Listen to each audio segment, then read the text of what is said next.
Comment lire une gazométrie de manière facile en 5 minutes? Premièrement, il va falloir connaître ces valeurs par cœur ou bien les garder proches de vous. Et il y a trois éléments essentiels à retenir de ces valeurs.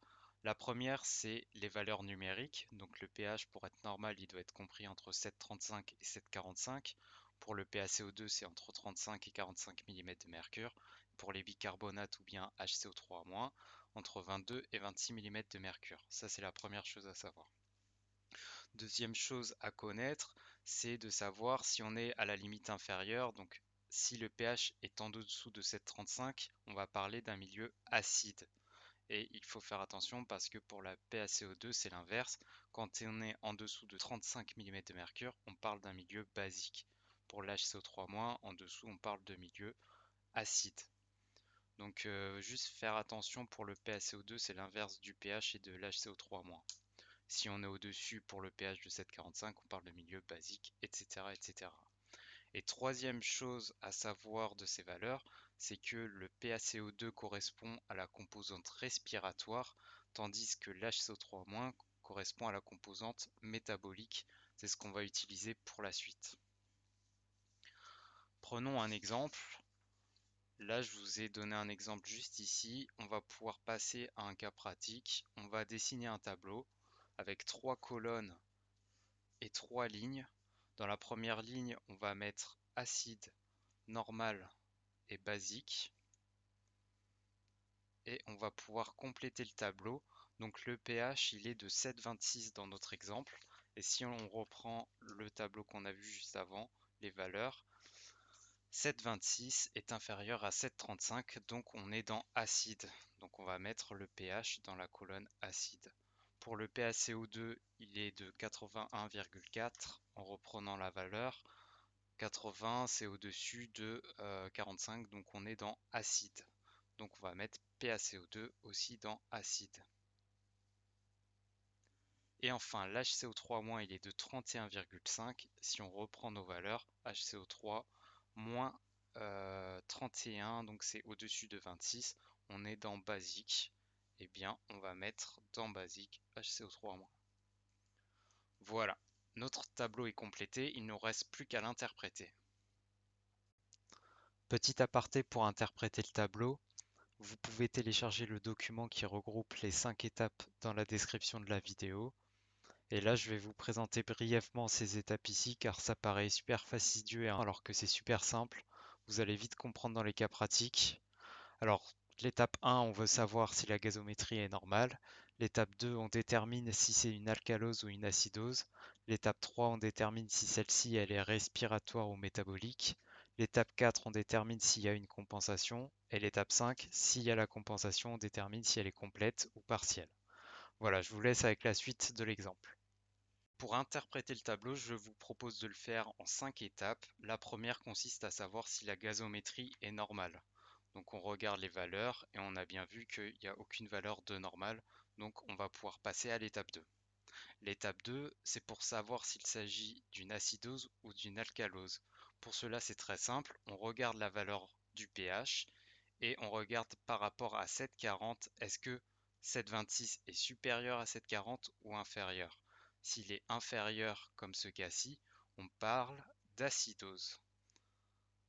S'il était supérieur à 7,40, on aurait parlé d'alcalose. Ensuite, l'étape 3 consiste à savoir s'il s'agit d'une acidose respiratoire ou d'une acidose métabolique. Et pour cela, on va regarder quel paramètre est déplacé dans le sens du pH. On regarde le pH et dans acide, le paramètre qui est déplacé dans le même sens, c'est le PaCO2. Et si on reprend nos valeurs, on avait dit que le PaCO2, c'est le composant respiratoire. Donc, il s'agit d'une acidose respiratoire. Étape 4, on va chercher à savoir s'il y a une compensation. Étant donné qu'on est dans un déséquilibre respiratoire, puisqu'on a vu que le PaCO2 est du côté du pH, on va regarder l'autre valeur qui est donc l'HCO3-. Et là, on remarque qu'il est du côté opposé au pH. Cela signifie que c'est compensé. Dans le cas où l'HCO3- serait dans normal, ce ne serait pas compensé. Ensuite, on passe à la dernière étape, l'étape 5. Puisqu'il y a une compensation, on doit chercher à savoir si elle est partielle ou complète. Pour savoir cela, c'est très simple. Le pH, est-ce qu'il est normal ou pas? Donc le pH n'est pas ici, il est donc anormal et donc la compensation est partielle. Voilà l'interprétation de notre gazométrie. Acidose respiratoire compensée partiellement. À présent, je vous propose 4 exemples pour balayer toutes les possibilités et les éventuels pièges à éviter. On va repartir de notre tableau. Acide, normal et basique. Premièrement, le pH. Le pH est de 7,55, il est au-dessus de 7,45, on est donc dans basique. Le PaCO2, il est de 28, il est donc inférieur à 35, donc on est dans basique. Donc toujours basique, PaCO2. Et l'HCO3-, il est de 23, et donc il est bien compris dans cet intervalle. Donc HCO3- dans normal. Donc première étape, les valeurs ne sont pas normales, on passe à la deuxième étape. Donc est-ce qu'il s'agit d'une acidose ou d'une alcalose? On regarde 7,55, il est bien supérieur à 7,40, donc on est dans une alcalose. Premier élément de réponse. Deuxième étape, quel paramètre est déplacé dans le sens du pH? C'est le PaCO2. Donc PaCO2 qui correspond à la composante respiratoire, juste là. Donc alcalose respiratoire. Ensuite, étape 4. Donc il s'agit d'un déséquilibre respiratoire. On va observer l'autre élément, donc pas le PaCO2 mais l'HCO3-, et il est situé dans normal, donc il n'est pas compensé. Non compensé. L'étape 5, c'est pour savoir si la compensation est partielle ou complète, donc on n'a pas besoin de faire d'étape 5, puisqu'il n'est pas compensé. Voilà la réponse, alcalose respiratoire non compensée. Ensuite, prochain exemple, on a un pH de 7,45. Donc là, si on regarde, 7,45 c'est vraiment la limite, mais il est bien compris dans l'intervalle, donc il est normal. Je vais le noter plus du côté droit parce qu'il se rapproche quand même de basique. Vous allez comprendre après pourquoi. Pour le PaCO2, il est de 27. PaCO2, 27, c'est inférieur à 35, on est dans basique. Pour l'HCO3-, on est dans A16 et on regarde HCO3-, en dessous de 22, c'est acide. Donc HCO3-, acide.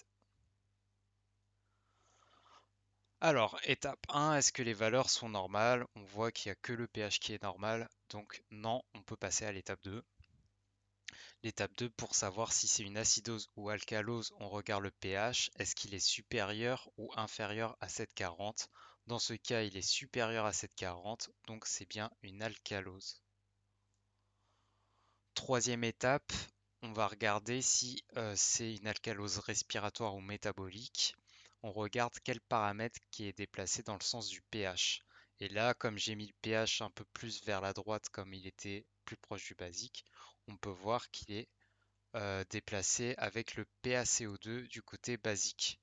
Donc PaCO2, on avait dit que c'était la composante respiratoire, donc c'est une alcalose respiratoire. Étape 4, est-ce qu'il y a une compensation? Puisque c'est un déséquilibre respiratoire avec le PaCO2, on va observer le HCO3-. Est-ce qu'il est dans acide ou dans normal? Donc là, il est dans acide, donc il y a l'opposé du PaCO2, donc c'est compensé. Et l'étape 5, la dernière, pour savoir si la compensation elle est partielle ou complète. Le pH il est bien normal, donc il s'agit d'une compensation complète. Interprétation de cette gazométrie, alcalose respiratoire compensée complètement. Prochain exemple, on a un pH de 7,54. Quand on regarde, donc c'est basique. Hop, PaCO2 38,5. Là, il est normal, il est bien compris dans l'intervalle. HCO3- de 29, il est supérieur à 26, on est dans basique. Première étape, les valeurs des gaz ne sont pas toutes normales. On passe à la deuxième étape. Est-ce que c'est acidose ou alcalose? 7,54 est supérieur à 7,40. Donc c'est une alcalose. Troisième étape, quel paramètre est déplacé dans le sens du pH? Eh bien, c'est l'HCO3-. Et l'HCO3-, c'est la composante métabolique. Donc c'est une alcalose métabolique. Quatrième étape, est-ce qu'il y a une compensation?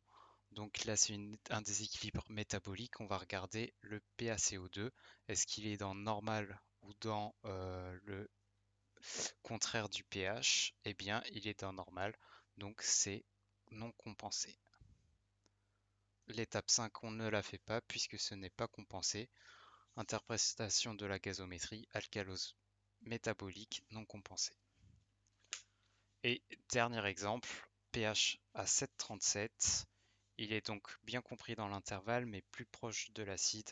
Donc on va mettre le pH à gauche, mais toujours dans normal. Le PaCO2, il est de 53. Il est supérieur à 45, on est dans acide. PaCO2.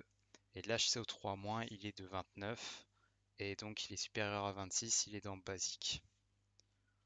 HCO3-. Interprétation, les valeurs des gaz ne sont pas toutes normales, donc étape 2. Tendance du pH par rapport à 7,40, il est inférieur, donc on est dans de l'acide. Ensuite, pour savoir si c'est respiratoire ou métabolique, on regarde le pH, il est plus dans le sens du PaCO2. Et donc le PaCO2, comme on l'a dit, c'est la composante respiratoire. Donc acidose respiratoire.